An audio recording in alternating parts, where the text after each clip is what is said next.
இறப்பை கெட்டுப்போனால் இறப்பு வந்து சேரும் என்று சொன்னார் வள்ளலார். இந்த இறப்பை என்பது வயிறு, இதில் ஈரல், லிவர், அதே போல சிறுநீரகம் இதில் இருப்பது.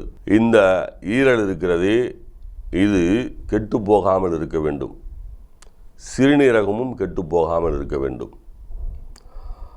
இதற்கு எளிய வழி, உங்களுடைய உணவில் சேர்க்கக்கூடிய எண்ணெய்கள் தூய்மையாக இருந்தால் இதில் எந்த பிரச்சனைகளும் வராது. நீங்கள் பயன்படுத்தக்கூடிய எண்ணெய்கள் மிக தூய்மையாக கடலை எண்ணெயாகவோ அல்லது நல்லெண்ணெயாகவோ இருக்க வேண்டும்.